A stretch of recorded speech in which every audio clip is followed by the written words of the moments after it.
Morning, so we will take some time to do that now. Let me begin by asking you. We've been working through what's called Mark's Gospel, thinking about what it means for us to be on the way with Jesus. That's just a way of describing what it means to be a disciple. That's what we find described in the Gospel accounts. Let me ask, if you could spend one day with anyone who's currently alive, or even anyone within human history, who would it be and why? Think about that. You get to spend a whole day with someone. Just in the course of their day, you can ask them whatever questions you'd like to ask. Who would you spend a whole day with? Any thoughts? Feel free to shout out. Heidi Baker, okay. Most people probably won't even know who Heidi Baker is, but somebody that, I know you do, Lynn. Somebody that Amber looks up to. It's a credible woman who's planted churches and shares the message of Jesus in Africa, Mozambique, I think mainly. Anyone else? Mike? Bear Grylls, yeah, that'd be a challenging day, Mick, wouldn't it? Yeah, probably climbing cliff faces and going through swamps. Ben Fogle. Nice one, Marion. Yeah. Great. Brent Fogle, anyone else? You've got great historical figures, haven't you? Alexander the Great. Yeah. Winston Churchill, maybe.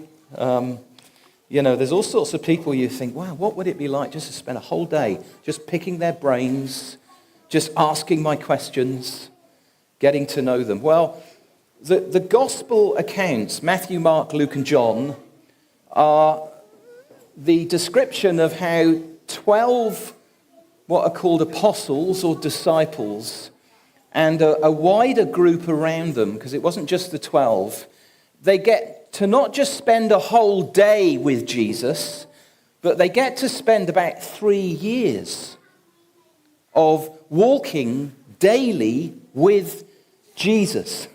And each of those Gospels, Matthew, Mark, Luke, and John, is an eyewitness account. It's a record, just a selection of some of the things that they saw and some of the things that they heard during that 3-year period of walking with Jesus. Some, Matthew, Mark, Luke, and John, record things that leave out. At times, they all describe the same incident, but in slightly different ways. That's why there are some differences between the Gospels. That's not a problem. That's just the reality of what happens as different people witness and hear the same thing and then pick up on certain details and reflect it back in certain ways. That's just actually underlines that this is authentic. This is real eyewitness accounts. And for several months, we have been walking through the first few chapters of Mark's Gospel together on most of our Sunday mornings. After this morning, we're going to take a bit of a break because we're going to pick it up in phase 2, probably in the new year. But we are going to bring it to an end this morning by looking at some passages in Mark chapter 5, what I'm calling 3 stories of faith. Before we do that, let's just think a little bit about what's going on here. We're asking 2 questions as we're walking through the Gospels, 2 questions that the Gospels are deliberately answering. First question is what? Who is Jesus? And the second question, which is the other side of that coin, what does it mean to follow him? What is a disciple? A disciple, effectively, is just a learner. I used to have an L plate in the office in our old building. I can't find it now, but I used to have it there deliberately in front of me to remind me that essentially that's what I am. I'm not an L leader. I'm a L learner. And we're all L learners. We've all got L plates on, haven't we? We're all disciples. However long we've been on this way with Jesus, and for some of you it's several decades, We are all learners. We never take off the L plates. We never even get the P plates. We're always those that wear L plates. We are learners. And what we're finding as we walk through Mark's gospel, hopefully, is that we learn as we walk with Jesus. Learning doesn't happen in a classroom. It happens on the way with Jesus in the course of our lives as we walk through life. Amber and myself were chatting to someone recently who believes that they can pass their driving test by watching some YouTube videos and then turning up for the actual test and getting into the car. And incredibly, this person knows someone that passed their driving test in that way. I find it hard to believe, because that's not how learning happens. Learning happens as we do three things. And if you want to be a good learner, a good disciple, you need to get good at doing these three things. The first thing is watching. What educationists call observational learning. We do this instinctively. We do it by nature, I believe. A lot of our learning happens just by what we see. It's not even a conscious thing sometimes. It's a subconscious thing. We imitate what we see, which is why you may well find yourself as you get a little older doing things or saying things that your parents did or said, even though when they did those things, it was just a source of great annoyance to you. And then one day you find yourself doing the same thing, or saying the same thing, or repeating the same cycles or patterns of behavior. We are imitative learners by nature. The disciples see what Jesus does and the way he does it. And until chapter 6 of Mark, that's all that they've been doing. This and the next thing that we'll look at. One of the reasons why we have their account in the Gospels is so that we too can see those things. They're describing who Jesus is, what he does, the way he treats people. And so we get to see through the pages of the Gospels what Jesus does. What a privilege for us that we have these gospel accounts. We don't need to imagine what Jesus did. We have a reliable eyewitness account. We can watch Jesus through the Gospels as they watched him with their own physical eyes. They witnessed firsthand the way he treated people. They saw his miracles. They witnessed the way in which his relationship with the Father was central. His lifestyle, you might describe it. And the Bible urges us to fix our eyes on Jesus. To look to Jesus, the author and the finisher of our faith. And in fact, the Bible also encourages us to imitate one another as we find and identify ways in which Christ himself is embodied and reflected in one another's lives. Paul says, imitate me as I imitate Christ. That's one of the ways that we learn as disciples. That's why God puts us into a community, a spiritual family. Most of our learning in life happens in formative years in a natural family. God plants us into a community, local church family, so that we can learn from one another. All that a leader is someone that is hopefully imitating something of Christ that we can learn from. We learn from one another. And just like we learn from our natural parents, we learn from those who have walked with Jesus and have a maturity in Christ who God places in our family. And we are just so grateful to have family here at Junction Church full of people like that we can imitate. We learn through watching. Secondly, we learn through listening. A key element in being a good learner is learning to listen. And if you know the Gospels, you'll know that Jesus underlines this again and again, the parable of the soil and the sower. Jesus says, pay attention to what you hear. Teaching was a core part of Jesus' mission. They heard lots of teaching. Faith comes by hearing the word about Christ. And a lot of Jesus' teaching is therefore recorded for us in the Gospels. They're not just a record of what Jesus did, they're a record of what he said. So we watch and we listen. And then thirdly, we learn through doing. And this is what we find as we pick up Mark in the new year, that from the middle or the beginning of chapter 6 onwards, they're not just watching and looking, they're actually doing the stuff of mission. Because Jesus, in chapter 6 that we'll get onto, sends them out now to get on with the work of mission themselves. And you will know that most or much of what we learn through actually doing things. You don't learn to pass your driving, to learn to drive a car by watching YouTube videos. That may be helpful as part of the process. You learn as you get in the driving seat and put your hands on the steering wheel and your feet on the pedals, and you learn to drive. As you drive, well, it's no different with discipleship. You don't learn to be a witness by going on a course of 6 weeks on how to be a witness. That's part of the process. How do you learn to be a witness? By witnessing.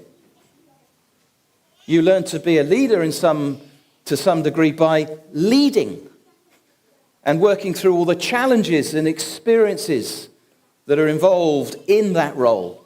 That's how we learn to do things.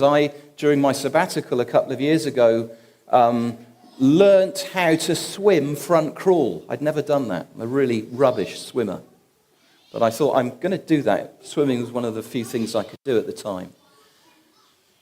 And I watched some YouTube videos. I observed some pretty good swimmers. But the only way I learned to swim really was by getting into the pool and into the water. And learning how to breathe and not just swallow water and sink in the water.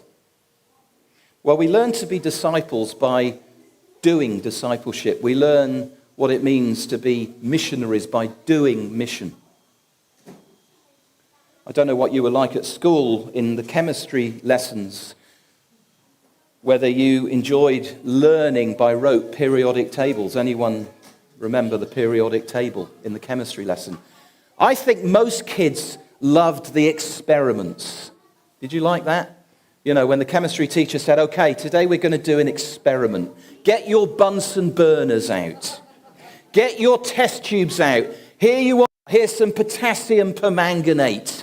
Here's some hydrochloric acid. I mean, they were great lessons.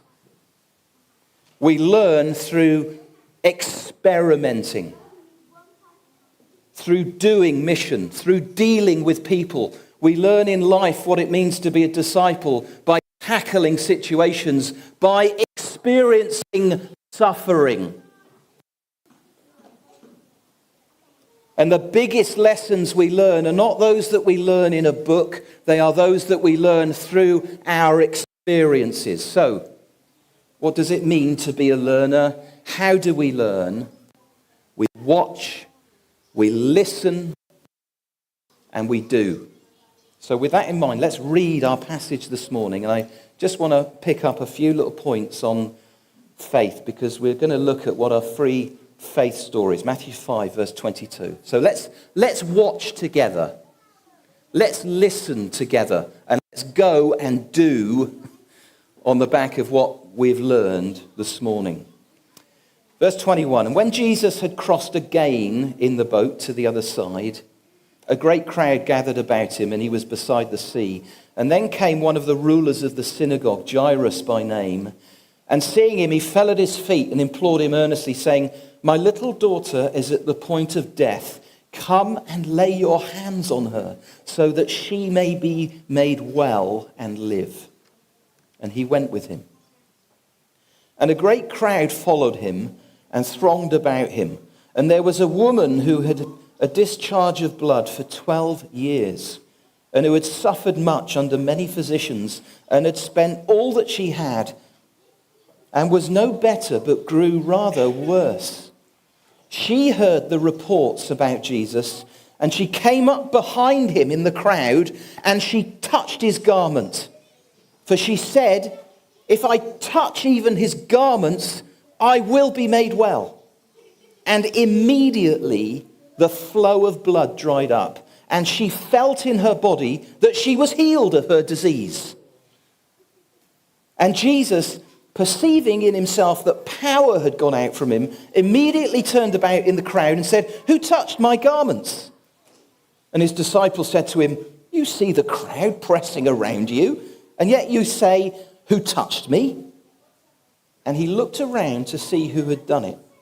But the woman, knowing what had happened to her, came in fear and trembling, and fell down before him and told him the whole truth. And he said to her, daughter, your faith has made you well. Go in peace and be healed of your disease. While he was still speaking, there came from the ruler's house some who said, your daughter's dead. Why trouble the teacher any further? But overhearing what they said, Jesus said to the ruler of the synagogue, do not fear, only believe. And he allowed no one to follow him except Peter, James, and John, the brother of James. They came to the house of the ruler of the synagogue, and Jesus saw a commotion, people weeping and wailing loudly. And when he'd entered, he said to them, why are you making a commotion and weeping? The child's not dead, but sleeping. And they laughed at him. But he put them outside and took the child's father and mother and those who were with him, and went in where the child was. And taking her by the hand, he said to her, Talitha kumi, which means, little girl, I say to you, rise. And immediately the girl got up and began walking, for she was 12 years of age. And they were immediately overcome with amazement. And he strictly charged them that no one should know this. And he told them to give her something to eat. And then chapter 6. Sorry, I should have clicked on to the next. He went on his way from there and came to his hometown. And his disciples followed him. And on the Sabbath, he began to teach in the synagogue. And many who heard him were astonished, saying, where did this man get these things? What is this wisdom given to him? How are such mighty works done by his hands? Is this not the carpenter, the son of Mary, and the brother of James and Joses, and Judas and Simon? And are not his sisters here with us? And they took offense at him. And Jesus said to them, a prophet is not without honor except in his hometown and among his relatives and in his own household. And he could do no mighty work there except lay his hands on a few sick people and heal them. And he marveled because of their unbelief. 3 stories about faith. Let's just very quickly make a few points on them this morning. The first 2 actually are like a story within a story. It begins when Jesus lands on the shore, having returned, if you were with us last week, from the region of the Gerasenes. And he's met by a synagogue ruler whose 12-year-old daughter is critically ill. And Jesus responds, as we've read, to his request to come and pray for her. And as he's on his way, a woman with what appears to be a severe long-term gynecological problem is so convinced that Jesus can do something about her condition that she reaches out and touches his robe and is instantly healed. Jesus commends her faith, continues on his way to the synagogue ruler's house, where they are met with the news that she has tragically died. Jesus, unfazed by this, takes the little girl by the hand and tells her to sit up, and instantly she's healed. And then, and it's no coincidence that the account, as Mark has arranged it, comes on the back of those two stories. It's difficult for us because we get the chapter 6, we get a chapter break. That wasn't in the original document.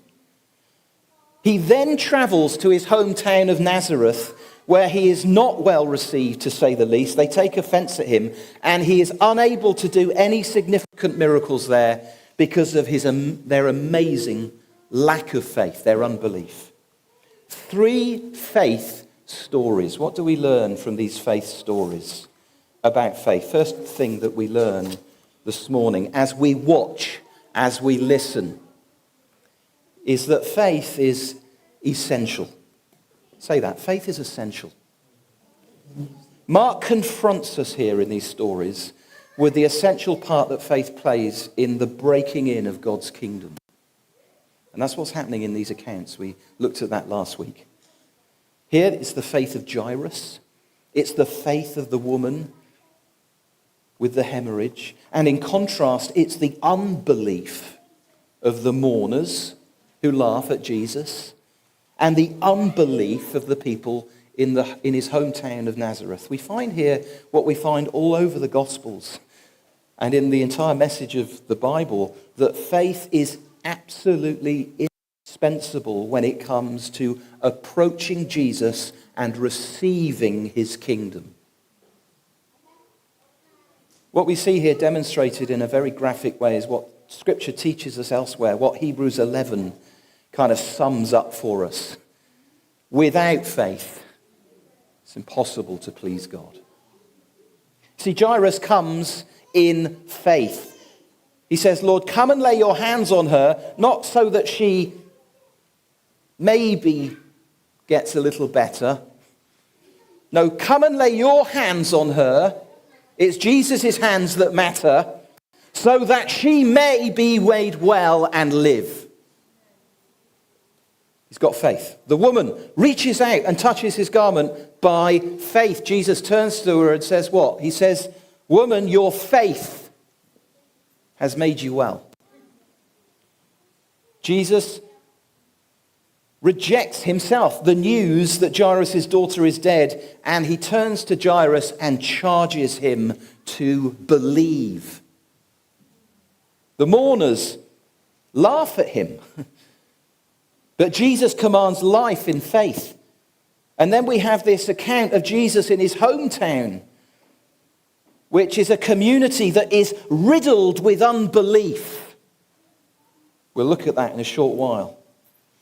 And strangely, Jesus is incapable of doing any mighty work there as a result of that community riddled with unbelief and cynicism.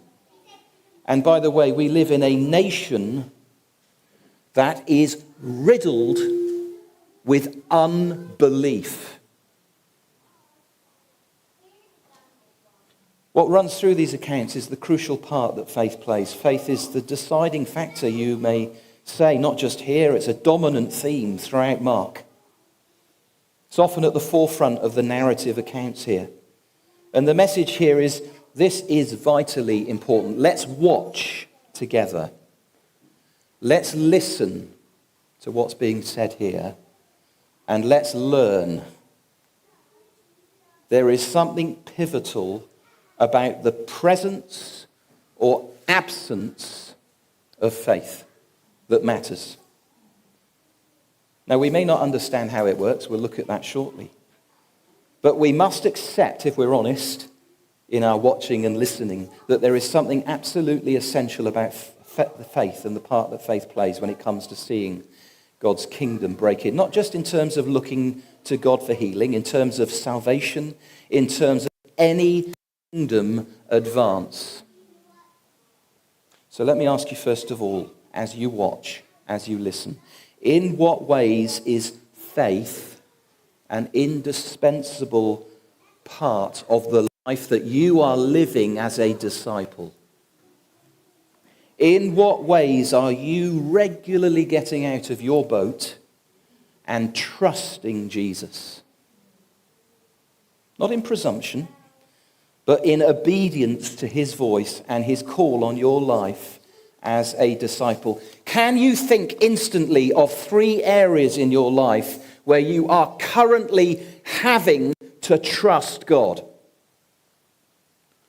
Or do you have to sit there for 5 minutes to try and, let me think.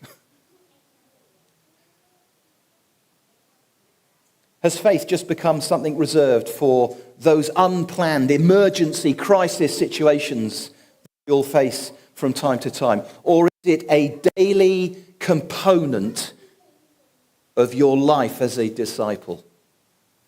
How you manage your money, your resources, how you live your life as a disciple. Faith is essential. Second thing that we find here, faith is personal. These incidents underline something that I think is central to genuine faith. And there's a lot of strange teaching about faith around. Faith is always personal, or what you might describe as relational. Faith is trusting in a person, Jesus. It's not playing mind games. You know, if I just refuse to think in a certain way, then it may happen. Or if I deliberately think in a certain way, this will happen.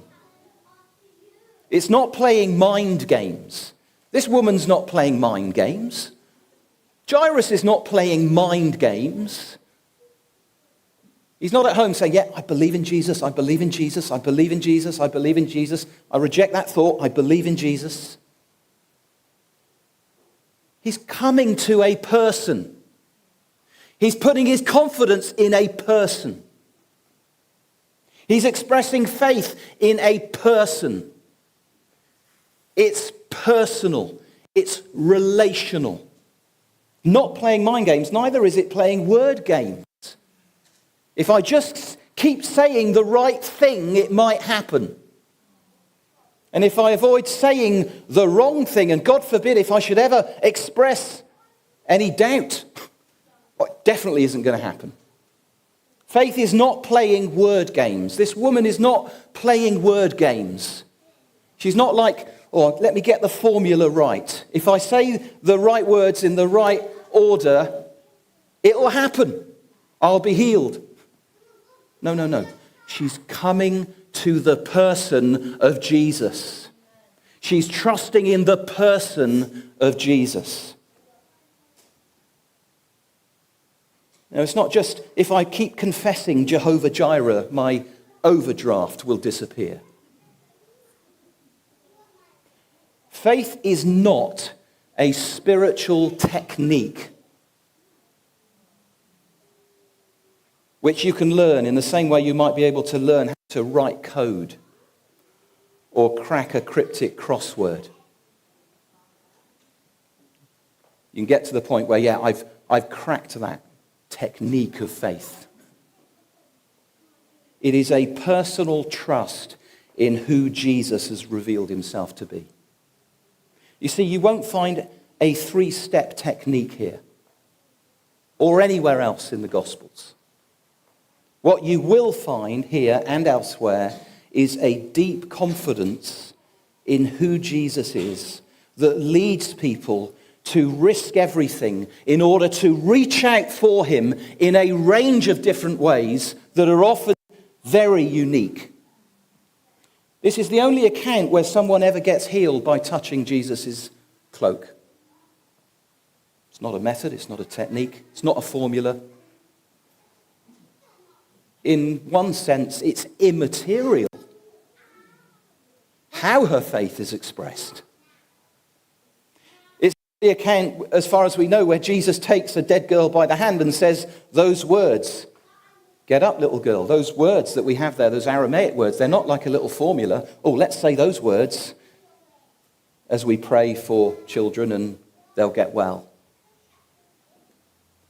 The Gospels is full of a whole range of ways in which faith is expressed. Jesus healed people differently at different times and different occasions. Sometimes there's physical contact. Sometimes it's just a word. Sometimes he's doing some strange stuff like spitting into dust and making mud and putting it on people's eyes. That's not a formula. It's not a method. It's not a technique. It's immaterial. Faith is a personal trust in Christ. It's a relational confidence. And that means it can never be reduced to a method. Jesus is the central character here, as he is throughout the Gospels. It's all about him. And all of the essential faith or lack of it that we find being expressed here is focused on the person of Jesus. It's all about who he is. Jairus believes that this is no ordinary rabbi. That if this Jesus comes to his home and lays his hands on his daughter, she will live. No ordinary rabbi.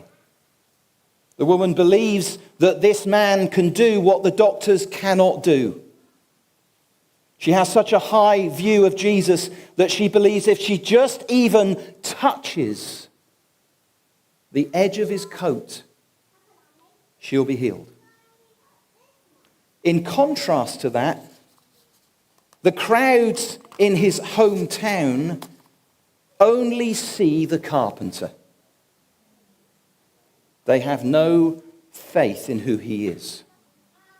True faith is grounded in a person. It's relational. It's trusting someone. Genuine faith is rooted in who Jesus is. And so, how do we grow in genuine faith? By growing in our relationship with who Jesus has revealed himself to be. By taking on board his revelation, by developing and cultivating that relationship with him. If you think Jesus is just a carpenter or just another spiritual leader or just another teacher of good things, you won't expect him to do the impossible, which is change your life. And he can change your life. But you need to believe in who he is. That's why on the back of Hebrews 11, the seminal chapter about faith, Hebrews 12 says, therefore, looking to Jesus, the founder and perfecter of our faith, consider him. The more we look to Jesus, the more that we consider who he truly is, the more genuine faith grows within us. So are you looking to Jesus? Or are you trying to develop some kind of technique? Lean on a method. Third thing we learn about faith here is that faith is what I would describe as needful. In other words, faith springs from a sense of desperate need in us. Both the woman with the hemorrhage who approached Jesus and Jairus, the synagogue ruler, are expressing a sense of their desperate need. We don't have time to go into it, but the woman, her situation was desperate. She's got an incurable physical illness. She's financially destitute. She's spent all her savings on remedies that have made her no better. In fact, made her worse. She's socially excluded as a result of her condition. And as a result of that would have been weighed down with a deep personal sense of shame. She was desperate, and there was no one that she could turn to until Jesus is in town. Jairus, likewise desperate, as any parent of a critically ill child only knows. He had money, he had reputation, he had social standing. He was a responsible leader within his community. But it all counted for absolutely nothing. His little girl lay critically ill at home. And in his desperation, he expressed needful faith in Jesus. You see, faith is not something we do. It's not a work which we express that achieves a certain set of results. Sometimes I think the language we use, the language I've even used at times, can leave us with that impression You know, we speak of exercising the muscle of faith. How big's your muscle of faith? As if it's something that we're doing. Something within our capacity that we need to grow. Well, in some sense, faith is not a muscle that we have and that we need to exercise. Faith is what happens when we realize that we are totally impotent and we learn to lean into Christ's potency and power. Faith is acknowledging that we do not have the answers. And it's putting our confidence in God's revealed wisdom. Proverbs says, don't lean on your own understanding. Trust in the Lord with all your heart. Faith is recognizing that there is no human solution to our deepest problems. And it's receiving God's solution. It's not flexing a muscle. It's turning away from ourselves and turning to Christ. It's recognizing actually we don't have any muscle in the first place. This woman, I don't think, is flexing her muscle. She's expressing her deep desperation. She's been everywhere. She's tried everything. She's spent every penny. And there's nothing left. And so she is turning away from herself and she is turning to this Jesus. Same with Jairus, the synagogue ruler. All his power, all his money, all his reputation counts for absolutely nothing. He's not leaning into that stuff. He's leaning away from that stuff and he's leaning into Jesus. And that's what faith is. Saving faith in the first place springs from a sense of our own need for salvation.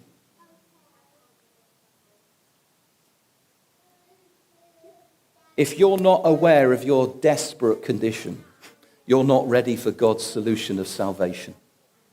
And that's why we need to preach what the Bible teaches as we help people to receive God's salvation, that we are all desperately in need.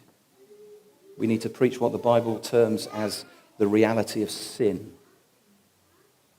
Because there's no salvation until we get to the point where we recognize our true condition before God. All faith, to some degree, springs from a sense of need. You see, you don't push through the crowd to get to Jesus if you're not aware of your need. You go somewhere else. You find another doctor. You find the latest solution on the internet. You take the latest remedy. You don't risk your reputation and your social standing as Jairus did by publicly requesting that he comes to your home. No, you just engineer something with your social capital. Take the resources that you have in order to make something happen. These people are desperate people, and they're very happy to admit their desperate need of Jesus, and that's what faith is. So let me say and ask, are you aware of your sense of need? If you're not a follower of Jesus, are you aware of God's diagnosis of your desperate situation? Are you like in one of the parables that Jesus told, the tax collector in the temple, who Jesus describes as just beating his breast and pleading with mercy because he was a sinner? Or are you more like the Pharisee who's looking on at this happening and secretly thinking that God is partly impressed with his good religious deeds and life? An air of superiority. Thinking to himself, I'm actually not that bad. And if you are a follower, are you continuing to walk by faith? Are you regularly turning away from your own sense of capacity, your wisdom, your strength? And are you trusting in Jesus? One final thing that we find from these stories is that faith can be stirred or it can be stifled. The contrast here, of course, between the first two stories is with both the mourners at Jairus' house and the community of Jesus' hometown, Nazareth. And though these stories illustrate the way that faith can either be stirred or it can be stifled. Unbelief is like an invasive weed which takes over the garden of our own hearts if we're not careful. A couple of things that we need to be aware of that we find here in the stories. First of all, the reality of cynicism. Cynicism is an attitude of jaded negativity. The glass is not just half empty, it's broken. When Jesus goes to pray for the little girl and speaks out in faith, she's not dead but asleep, what's the response? They laugh at him. They laugh at him. I think that would have sounded like a very cynical kind of laughter. You might even say a very British kind of laughter. And then Jesus, interestingly, puts the cynics outside and takes his close disciples inside and heals the girl, raises her from the dead, in fact. Cynicism stifles faith. Faith sees our needs in the light of Jesus' sufficiency, and it therefore imagines all sorts of possibilities and all sorts of opportunities. Cynicism sees our needs in the light of our past disappointments or our present disappointments. And so it imagines nothing but obstacles and bad outcomes. It'll never happen. Oh, it's all on a decline.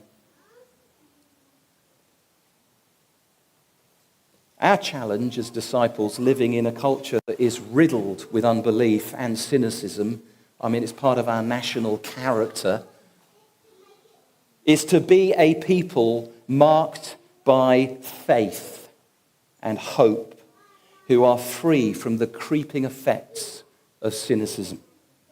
And then we also find here that this is related to what I would describe as an over-familiarity. Chapter 6 describes Jesus strangely in his hometown. I think one of the scariest verses in the Gospels. Jesus could do no significant miracle there. Didn't want to do a significant miracle there. Jesus couldn't do a significant miracle there. Why? Because of their unbelief. Somehow the whole community has embodied a sense of over-familiar cynicism that means that even Jesus couldn't do a significant miracle there. Just think about that for a few moments. They look at Jesus and they say, it's the carpenter. This is the son of Mary, it's the brother of James, Joseph, Judas and Simon and his sisters. They're here with us still. Oh, we've seen the kid. He was at school with our kids. He was in his carpenter's workshop. He fitted our windows. Yeah? He built our home for us. We know this is the carpenter. We've known him since he was that high. And he could do no mighty work there except lay his hands on a few sick people. I think we'd be more than happy with that. Because of their unbelief. As far as they were concerned, they knew who he was and what he was capable of. They'd seen him grown up there right before their eyes in their village. How does this apply to us? Well, I think there is a danger for us, especially if we have been around a while. Some of us have been around a while, haven't we? If we are not careful to become so over-familiar with the mechanics of the Christian life and discipleship and church life that faith becomes strangled out from our hearts. You see, if you've been a Christian more than 15 years, you've probably attended over 1,000 Sunday meetings. You heard over 1,000 sermons. You've sat maybe in over 500 home group meetings. You've hopefully read the Bible a few times. You can probably can't remember the number of conferences that you've been to. And that's wonderful. But it can, if we are not careful, lead to such a familiarity with Christian things that the kind of faith which leads to radical, risky, untried initiatives dries up. So let me appeal to you and myself. Please don't become a kind of sanctified Victor Meldrew.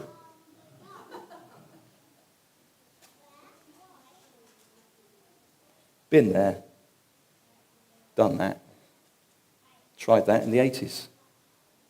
I heard that in the 70s. Yeah, we were going on about that in the 90s. Tried something like that, I remember that. Nah. Never work. Over familiarity. Someone said breeds contempt. So let me ask you, are you a faith stirrer or are you a faith stifler? And how about the words that come out of your mouth? Are they words that stir faith? Or are they words that stifle faith? The power of life and death is in the tongue. We can be faith stirrers, we can be faith stiflers. Do you see your challenges? Do you see our challenges as a church community in the light of Christ's sufficiency or in the light of past or present disappointments? Do you imagine on the back of that possibilities and opportunities? Or are you perhaps tragically a kind of been there, tried that kind of disciple? So 3 stories about faith. It's essential. It's personal. It's not a technique. It's an expression of a recognition of our own desperate sense of need. And it can be stirred or it can be stifled.